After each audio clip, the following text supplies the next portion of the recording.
Hi guys, welcome back to the channel. Right now నేను new Jalpaiguri station దగ్గర ఉన్నాను. ఇక్కడ నుంచి కామాఖ్య టెంపుల్కి వెళ్తున్నాను. నా లైఫ్లోనే for the first time railway station అక్కడ టికెట్ కౌంటర్ ఇక్కడ ఆల్మోస్ట్ 500 మీటర్స్ డిస్టెన్స్లో ఉంది టికెట్ కౌంటర్. అక్కడి నుంచి ఇక్కడికి నడుచుకొని వచ్చాను. నా లైఫ్లోనే ఇది ఫస్ట్ టైం ఇలాంటి ఎక్స్పీరియన్స్. స్టేషన్ ఎక్కడో ఉండి టికెట్ ఎక్కడో ఇవ్వడం.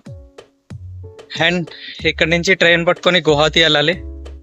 గువాహతి నుంచి కామాఖ్య టెంపుల్కి వెళ్తున్నాం. ఎండ చాలా ఎక్కువగా ఉంది. లాస్ట్లో కనిపిస్తుంది కదా, అదే స్టేషన్. అక్కడి నుంచి ఇక్కడ టికెట్ కౌంటర్ ఆల్మోస్ట్ ఒక 500 మీటర్స్ దాకా ఉంటుంది. అన్ని షాపులు అడుక్కుంటూ వస్తున్నాను. ఏదైనా ఇంటర్నెట్ సెంటర్లో ఇస్తారేమో అనుకున్నాను, కానీ రైల్వే వాళ్ళ టికెట్ కౌంటరే. మీకు ఎప్పుడైనా ఇలాంటిది ఎక్స్పీరియన్స్ అయితే కామెంట్ చేయండి. సో మళ్ళీ స్టేషన్ దగ్గరికి అయితే వస్తాను. ఎండ మాత్రం మామూలుగా లేదు. నేను ఆల్రెడీ వీడియో స్టార్టింగ్లోనే చెప్పాను, ఈరోజు నేను మోస్ట్ పవర్ఫుల్ శక్తిపీఠమైన కామాఖ్యదేవి టెంపుల్కి వెళ్తున్నాను. కామాఖ్యదేవి టెంపుల్ అస్సాం స్టేట్లో అయితే ఉంది. నేను సిక్కిం టూర్ కంప్లీట్ చేసుకొని వెళ్తున్నాను కాబట్టి జాల్పైగురి స్టేషన్ నుంచి అయితే వెళ్తున్నాను. అదే మన వైజాగ్ నుంచి కానీ స్టార్ట్ అయినట్టయితే వైజాగ్ నుంచి గువాహతికి డైరెక్ట్ ట్రైన్స్ ఉన్నాయి. లేదంటే గువాహతిలో కూడా ఎయిర్పోర్ట్ ఉంది, ఫ్లైట్లో వెళ్ళాలనుకునే వాళ్ళు. కామాఖ్యదేవి టెంపుల్కి నియరెస్ట్ ఎయిర్పోర్ట్ అయినా నియరెస్ట్ రైల్వే స్టేషన్ అయినా గువాహతియే. సో నేనైతే ఇప్పుడు ప్రెసెంట్ గువాహతి రైల్వే స్టేషన్లోనే ఉన్నాను. ఇక్కడ నుంచి ఎలా వెళ్ళాలి, ఎక్కడ స్టే చేయాలి, దర్శనానికి టికెట్స్ అవి ఎక్కడ తీసుకోవాలి, దర్శనం ఫాస్ట్గా అవ్వాలంటే ఏం చేయాలి, ఇలాంటి చాలా డీటెయిల్స్ అన్నీ ఈ వీడియోలో మాట్లాడుకుందాం.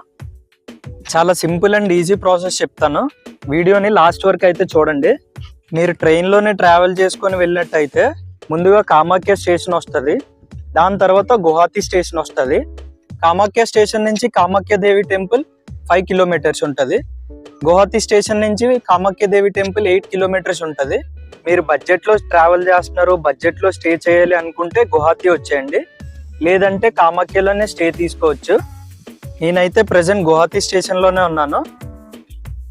గువాహతిలో మీరు ట్రైన్ దిగిన తర్వాత ప్లాట్ఫామ్ నెంబర్ 1, 2 నుంచి ఒక ఎగ్జిట్ ఉంటుంది, అండ్ ప్లాట్ఫామ్ నెంబర్ 6, 7 నుంచి కూడా ఎగ్జిట్ ఉంటుంది. మీరు 1, 2 నుంచి కాకుండా 6, 7 నుంచి ఎగ్జిట్ అవ్వండి. మీరు ప్లాట్ఫామ్ నెంబర్ 6 నుంచి బయటకు వస్తే ఎగ్జిట్ ఇలా ఉంటుంది. ఇక్కడ నుంచి తిరిగి చూస్తే ఇదే పాల్తాన్ బజార్.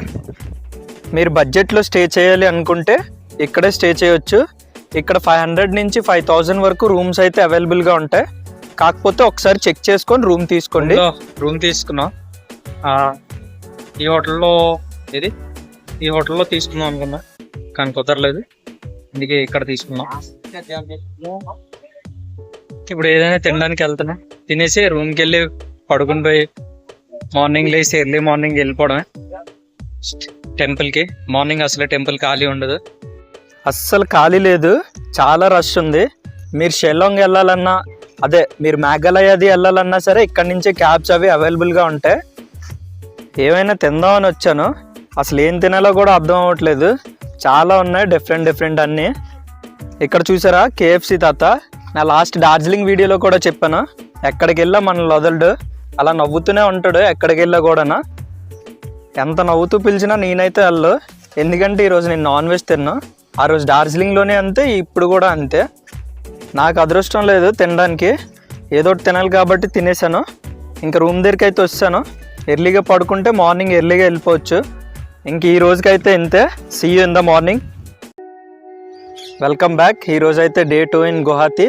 నేనైతే ఎర్లీ మార్నింగే ఫాస్ట్గా రెడీ అయిపోయాను, టెంపుల్కి అయితే స్టార్ట్ అయిపోయాను. ఇప్పుడు గువాహతి స్టేషన్ దగ్గర నుంచి ఎలా వెళ్ళాలో చూద్దాం. మీరు ట్రైన్లో గువాహతి రీచ్ అయిన తర్వాత ప్లాట్ఫామ్ నెంబర్ 6 నుంచి బయటకు వచ్చిన తర్వాత ఇలా రైట్ సైడ్ తిరిగితే కనిపిస్తుంది, ఇదే పాల్టన్ బజార్ బస్ స్టాప్. ఆ బస్ స్టాప్ నుంచి కామాఖ్య మందిర్ రీచ్ అవ్వడానికి బస్సెస్ అయితే అవైలబుల్గా ఉంటాయి. 15 to 20 రూపీస్ అయితే ఛార్జ్ చేస్తారు.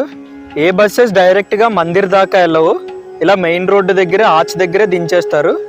ఆర్చ్ దగ్గర నుంచి మనం పైకి వెళ్ళాలి. ఇక్కడ నుంచి కామాఖ్య మందిర్ 3 కిలోమీటర్ల ఘాట్ రోడ్ అయితే ఉంటుంది. ఇక్కడ నుంచి పైకి వెళ్ళడానికి షేర్డ్ వెహికల్స్ ఉంటాయి, లేదంటే టెంపుల్ బస్సెస్ కూడా అవైలబుల్గా ఉంటాయి. నా సజెషన్ అయితే టెంపుల్ బస్సెస్ మీద వెళ్ళండి. పర్ హెడ్ 10 రూపీస్ అయితే ఛార్జ్ చేస్తారు. అదే ఆటో అది తీసుకుంటే 100 నుంచి 150 వరకు ఛార్జ్ చేస్తారు. మీరు ఆటో మీద వచ్చినా టెంపుల్ బస్ మీద వచ్చినా ఇదే లాస్ట్ పాయింట్.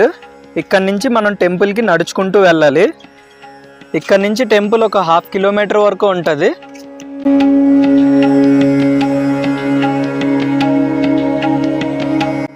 ఇలా కొంచెం ముందుకు నడుచుకుంటూ వచ్చిన తర్వాత ఇలా ఒక ఆర్చ్ కనిపిస్తుంది. దీంట్లో నుంచి లోపలికి వెళ్తే ఫ్రీ దర్శనానికి టికెట్స్ అయితే ఇస్తారు. మీరు ఫ్రీ దర్శనానికి వెళ్ళాలనుకుంటే మాత్రం టికెట్ కంపల్సరీగా తీసుకోవాలి. ఎందుకంటే అక్కడ జనరల్ క్యూలో నించోవాలి. టికెట్ కంపల్సరీ చెక్ చేస్తారు అక్కడ. ఎలా అయితే లోపలికి వెళ్ళారో మళ్ళీ సేమ్ వేలో బ్యాక్ వచ్చేస్తే ఇప్పుడు ఇక్కడ నుంచి అలా కొంచెం ముందుకు వెళ్ళాలి. ఇక్కడ డైరెక్షన్ రాస్తుంది వే టు కామాఖ్యదేవి టెంపుల్ అని.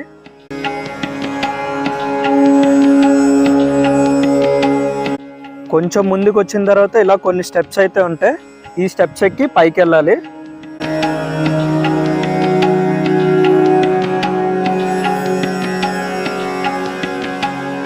ఇలా పైకి ఎక్కుతుంటే ఈ రైట్ సైడ్ లో టెంపుల్ కనిపిస్తుంది కదా, ఇదే కాళీమాత టెంపుల్.